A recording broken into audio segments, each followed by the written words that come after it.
Hi guys, it's Becky here. My headache has finally given up a little bit. So I'm going to do a little adjusting because it's hard to do this when you're, still trying to cook things. Now, the sweet potato, they've just come out the oven, so they're really hot. So I'm going to have to take them apart with a fork. But this is the sweet potatoes baked. Now, Nettie left me a comment. And she says she pokes her sweet potatoes.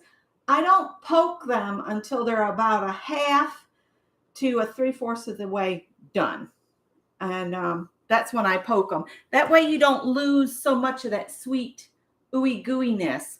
If you do it at the beginning, they tend to weep before you get to that point.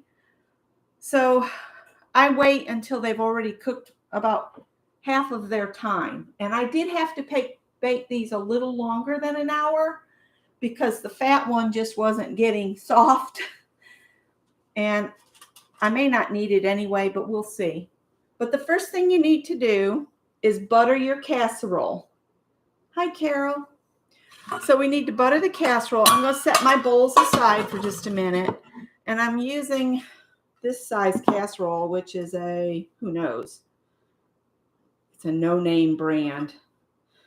But it looks to be about 12 by 7, 12 by 9. And I just take a stick of butter and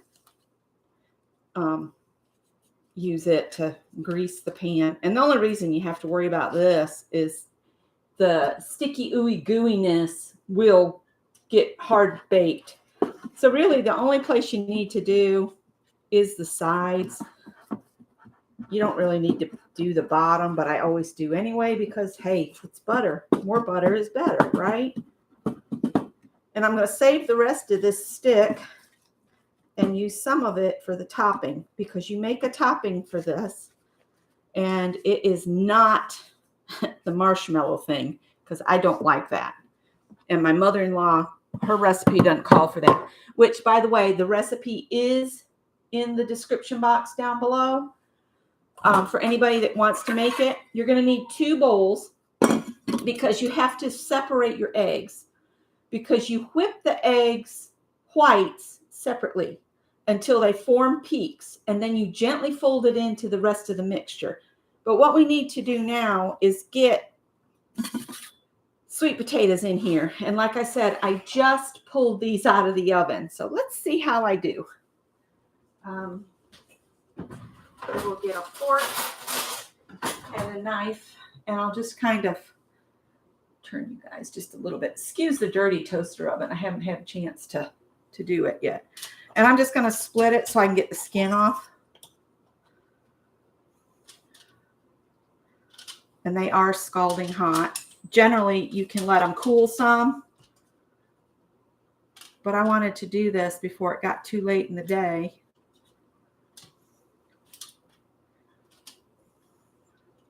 And the reason I'm doing these today is Scott's little group at work is having a dinner together tomorrow.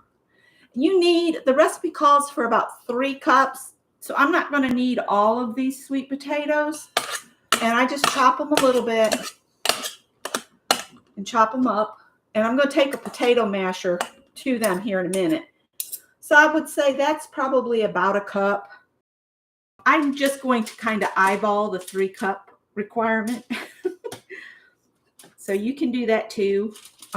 If you are one that has to do everything exactly 2 measurements, I say go for it.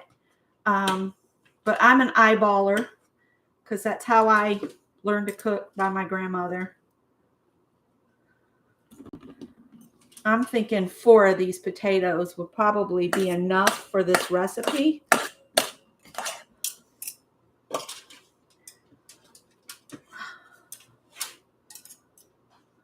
I just don't want to grab them because they're really hot. This one's still a little firm, but they're going to cook in the oven again. So I'm not too worried that they're not totally mushy yet.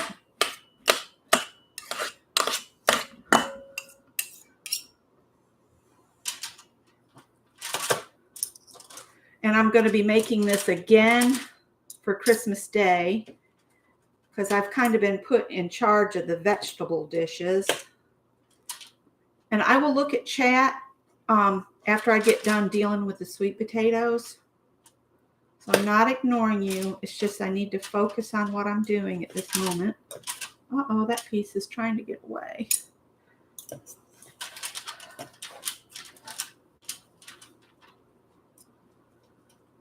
So I'm basically making this because Scott said most everybody else will probably bring in bought dishes. You know, they stop by Publix and pick it up.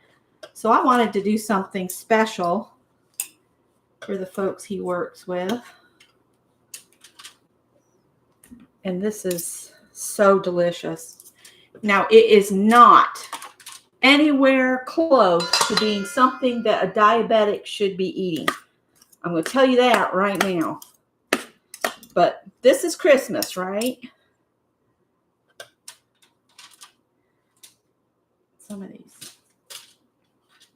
I just bought a little, probably a quart basket of sweet potatoes. I wanted to get like a half bushel, but we didn't have enough cash with us. So I want to go back down to the farmer's market and get a half bushel, because a half bushel was $18. And that'll last us all winter, or at least the next couple months. We love our sweet potatoes.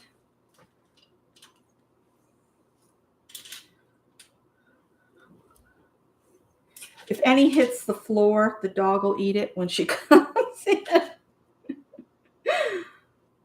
Whoa, well, that's going to have to go in the trash. That's too much for the dog to eat right now. I'll pick that up here in just a minute. Another reason to let it cool a little bit.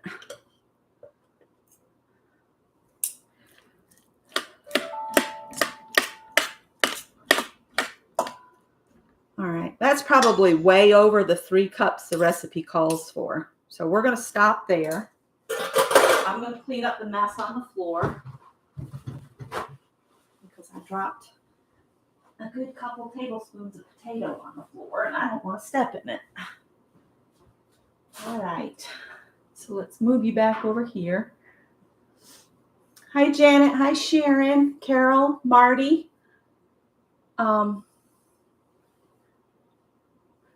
Mary Lou, Pam. Welcome, everybody. Let me get the potato masher out. And I'm just going to mash it.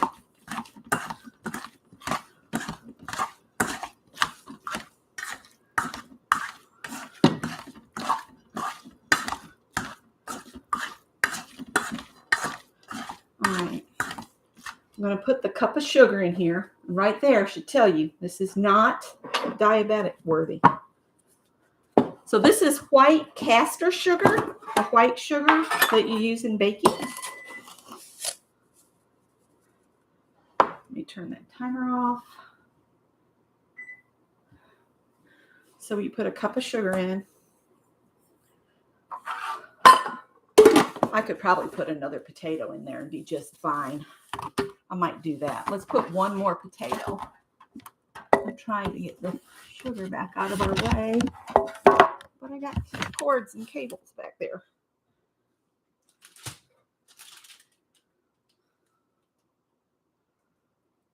When these have cooled a little bit, it's so much easier to handle.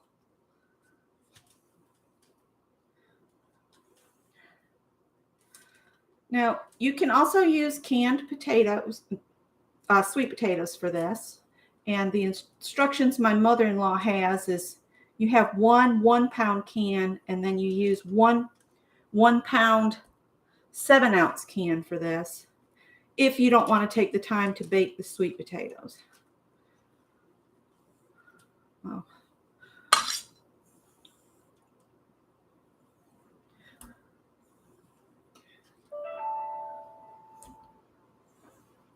And I like sweet potatoes, so that's why I'm sending more.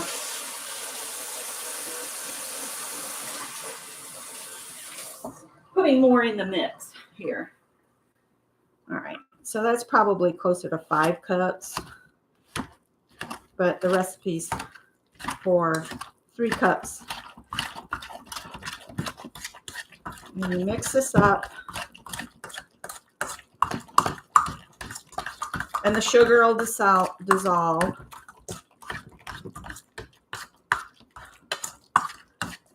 All right. So this is the 2 eggs separated. And I separate eggs the way my grandmother showed me how to. I don't put them anywhere near my hands. You know, some people will let it fall through their hands. I don't do that. I just tilt the egg a little bit so the yolk stays in one half. And then I just tilt it to the other half. Tilt it back to that half. And that way you have all of the egg white in there. And then you drop the yolk in there and stir it in so it doesn't start cooking. There we go. I need to do one more egg.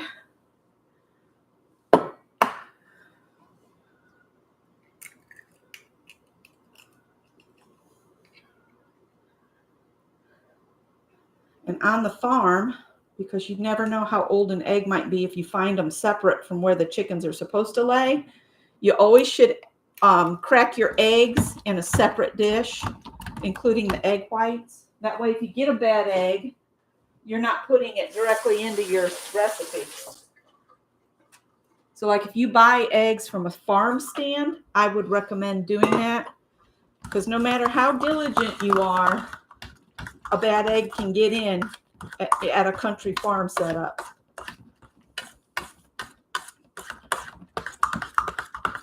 All right, so we've mixed the yolks in here. Remember, the whites are separate. All right. 1 stick of oleo. Oleo, that's margarine or unsalted butter. And this is sat out and gotten soft. So what I do is I just take a knife and I cut this so it's cut in 4s. So cut it this way and then flip it and cut it this way. And then I'll cut it in pieces. That way it'll dissolve in these hot potatoes.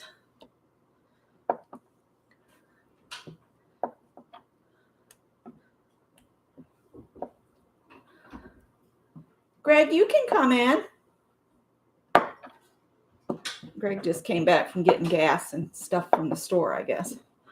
He's wanting to get in the kitchen, but I figured we could do this together. And I hope you guys enjoy some cooking videos. I was thinking of doing some more coming up. We're supposed to do your Julia Child impersonation, Mom. No, we saved that for grandmother. Grandmother is a Julia as well. So this is a Julia McAuley recipe. The butter does not have to be totally broke down. It'll dissolve in the baking. And your oven has to be at 350 degrees, which I need to change the oven because it's still at 400 from baking. There's a piece of peel. If it pops up again, I'll pull it out. All right, so that's the butter. And you can see it's dissolving. Then you need to put in evaporated milk, like Carnation's evaporated milk. I'll show you this stuff. It's the evaporated low-fat 2% milk. Shake it good. Clean the top of your can because you don't know what's walked across the top of it. And we're going to need, and you shake it good, we're going to need a 1/2 cup of this. So I've got the glass measure cup here.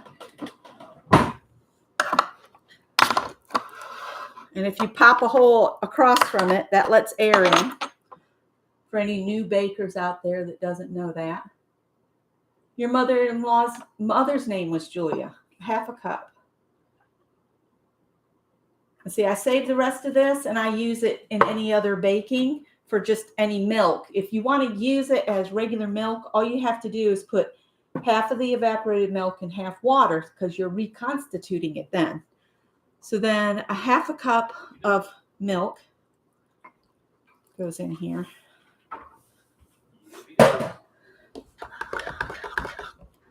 Whoa, careful, Beck. hoping I didn't get my eyes too big here. I won't have enough room. All right. We'll put the potato beater in the drawer. This is a device my grandmother would have loved. It's a spoonula. You don't waste anything. Hi, Nettie. So now I'm going to just stir this stuff together. Now, if you've got earphones on, I'm going to be using my little handheld mixer, and she is a little loud. So just a warning. I've got to beat the egg whites until they form peaks. All right, so that's what this looks like now. Kind of looks like too runny to be anything. All right, so I'm going to put the beater to the egg whites now. If I can get the plug into the wall. All right, hold your ears.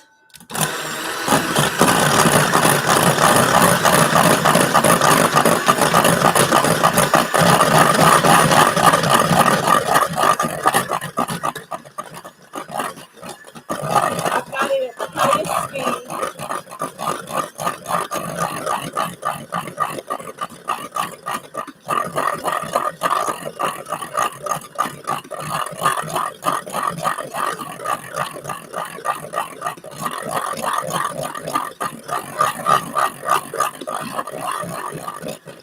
Then when you stop, you should be able to pull it up and the peak should hold. We're not there yet.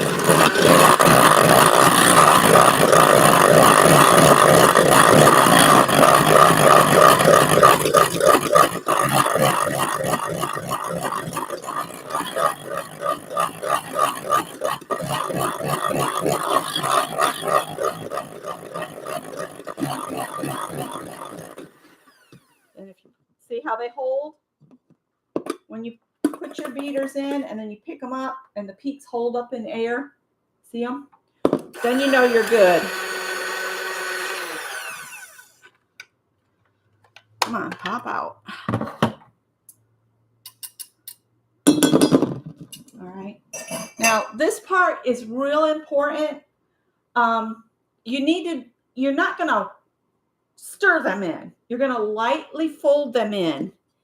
You don't want to beat all the air out that you just put in, if that makes sense.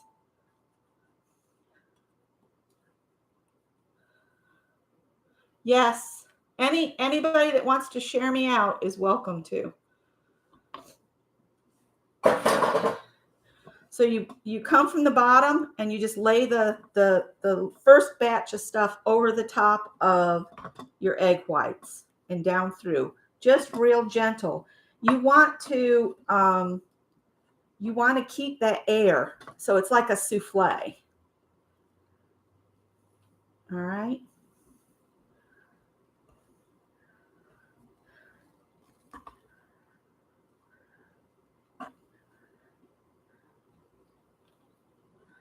You want to gently fold it in so that you're not beating out all that lovely air that's in the egg whites.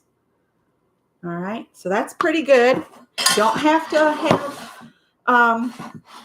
the egg white does not have to go invisible. You still want to see some of it. So you have that light fluffy. So I'm going to go ahead and pour that into the buttered casserole.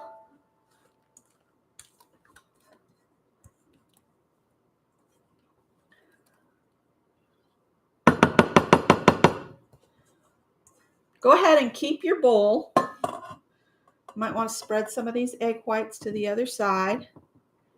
All right, so that looks about right. And I'm not going to need that. Then just set your casserole aside, and now we're going to make the topping. Okay, I need to cover this and put it away here in a minute. So in here, let's turn the page.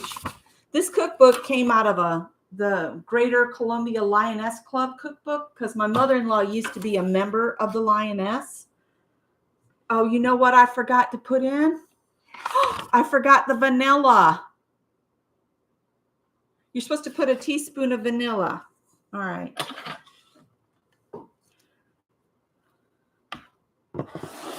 I'm going to gently stir this through and hope it's okay. Oh, you'll do the dishes for me? Awesome. And I use pure vanilla, not the flavoring. I forgot this, so I'm going to just kind of put it along the top here, and then I'll run a fork or something through it just to kind of mix it through. I can't believe I forgot the vanilla. There you go. I should pay attention. I had put all of the ingredients out so I wouldn't forget.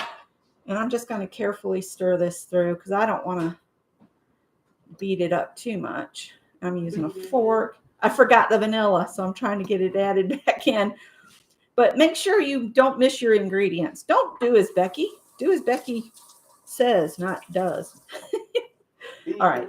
It should be okay. It should, it's throughout the top. So when you put your spoon down through, the theory is it'll still be fine. So don't worry about it. So try not to forget your ingredients. So now we're going to make the topping. And the topping is 1 cup. It is not peanut butter. 1 cup of brown sugar.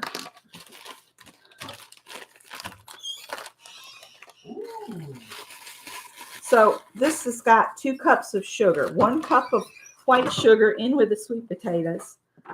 And you want to pack it down. And then 1 cup of brown sugar in the topping.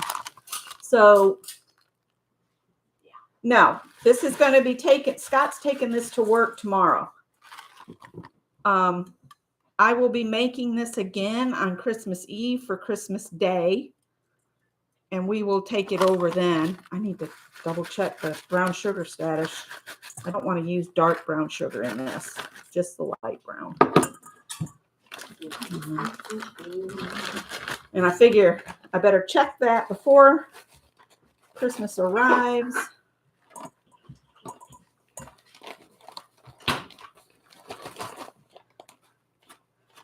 And I don't know that this is something I would freeze because it's got the eggs in it. So you've got a cup of brown sugar, and I got to rinse my hands because I don't like that texture on my hands. I don't know why. I just don't. All right, a cup of brown sugar, and then 1/3 of a cup of all-purpose flour, not self-rising. You don't want any salt.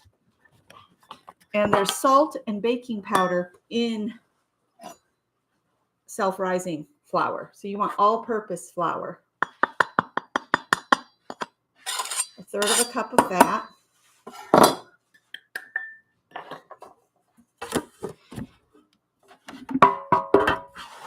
All right. And a cup of chopped pecans. Put this stuff away as I go. 1 cup of chopped pecans. Made a mess here. Not going to worry about it, right?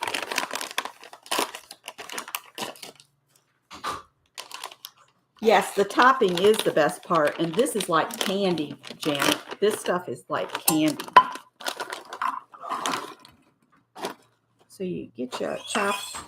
So it's a little over when it's the halves. Aldi's has the best price on pecan halves. And see, I have enough here to do this same casserole for Christmas in 1 package. And it was like $6 for 10 ounces.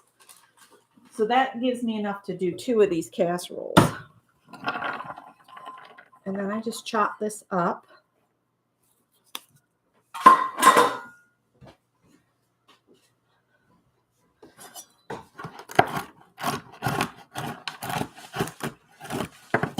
I have a little food processor I can put them in, but I kind of like the rough cutness of doing it with a knife on a board so that you get some big chunks and some littler pieces. It gives you more of that candy texture. And it was kind of funny. I was on the phone with my sister-in-law the other day, and she said, "Ooh, can you make that sweet potatoes like you made at Thanksgiving?" And I was like, "Yes, that's your mother's recipe." She said, "Really? That's mother's recipe?" I was like, "Yeah, it's in the Lioness cookbook, the red one."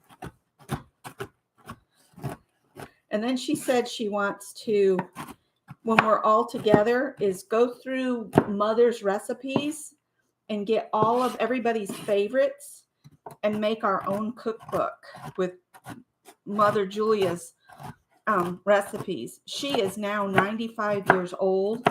She used to do wedding cakes. She has some nightmare bride stories she could tell y'all.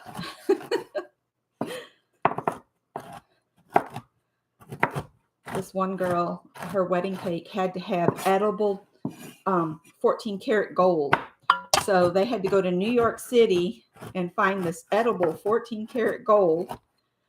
And then she did the wedding, and it, instead of having a topper, it had this ball on the top, and she had to decorate around the ball and then set it on. And she said it took her hours and hours to do this cake. The marriage only lasted about 4 months, and they had spent a lot of money on that wedding. Probably $30,000. I can't do that. All right, so that's about how I chop mine up. I don't want it real small. I don't want any really small pieces. I like pecans, so I want them nice and kind of chunky. So that goes in there. All right. And then you need, we don't need this cup. You need 1/3 cup of oleo, which is butter or unsalted butter or margarine. And if you look on the side of your stick, it shows you. And the only reason I'm saying this is if somebody's new to cooking and baking, if you look at the side, it'll tell you how many tablespoons. So I'm going to cut it right there. And that way I'm staying away from the end that I buttered the casserole dish. And then I'm just going to cut this right there. And then this little glob will go on my butter dish in the refrigerator. We'll do that right now. So that's ready for toast or whatever. And then this, we're going to do the same thing as I did earlier. I'm going to chop it into fourths and then in little chunks. I should have kept my chopping board over here, but I'm on the butter wrapper. It'll be all right. And then chop it into little pieces. And there's flour on this knife, and I'm not worried about it. My hands are clean. They've been in dishwasher water all morning, so it's all good. I'm going to mix this with my hands, and then you sprinkle it on top, and then you bake it for about 30 minutes. If you go at 30 minutes to pull it out, and it's still kind of jiggly, you know what I mean? It, like right now, it's real soupy, right? When it's done, the top will be slightly brown, and this will not do this. It won't sludge back and forth anymore. All right, so now let's mix this delightful candy mixture together. And I smush the butter. Oh, that's awesome. So you'll have everybody's family recipes in their handwriting. That's a good idea. I don't think my mother-in-law would be up for that, though. I think that would be too tiring for her to do all of her recipes. So we'll probably just scan them on her scanner and put them in one of our computers, and then we can print them off or just make copies.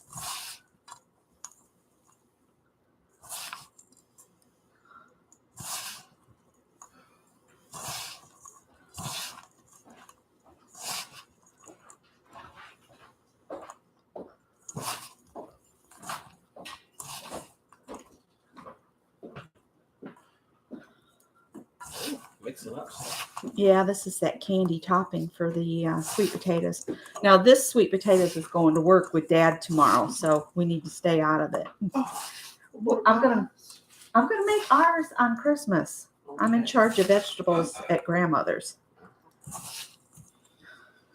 There's 2 different menus currently going for Christmas Day, Greg. So we need to get with grandmother and write things down. Because she's still trying to do all of it.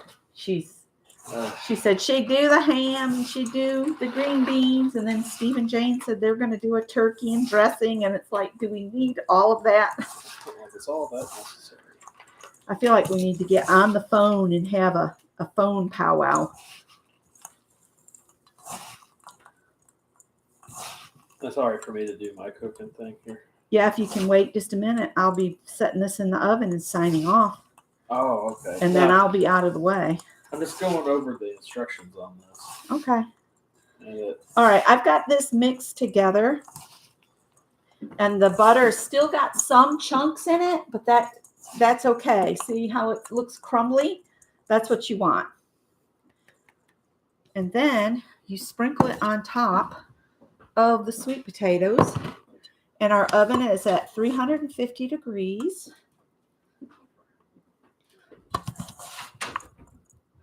And my brother-in-law, David, he says that he likes this the best part. And he says he likes it that I make mine so that there's a lot of this on top.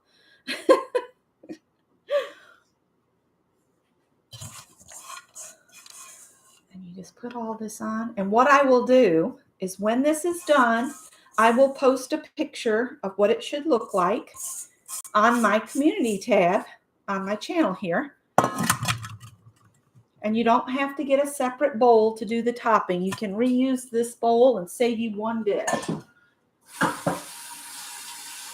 Oh, now I got to get that feeling off my hand. Get that sugar off. I don't know why that texture bothers me so much. I guess it feels like dirt, like sand, because it's brown sugar, right? All right, guys. So that's how you make my mother-in-law's sweet potato casserole. Now we're going to bake for 30 minutes, maybe slightly longer, because I did use a little bit more potatoes than what the recipe actually calls for. So if you want to give it a try, just let me know if you did and if you really liked it. So thank you guys so much for stopping and watching. And I'm going to be doing a couple more recipes this week. If anyone wants to join us for that. And more impromptu lives are coming this week. That's why I'm not doing Wednesdays, because I'm going to do impromptus. Thanks for watching, guys. I will see you in the next video. Bye. Bye. We're going to miss you.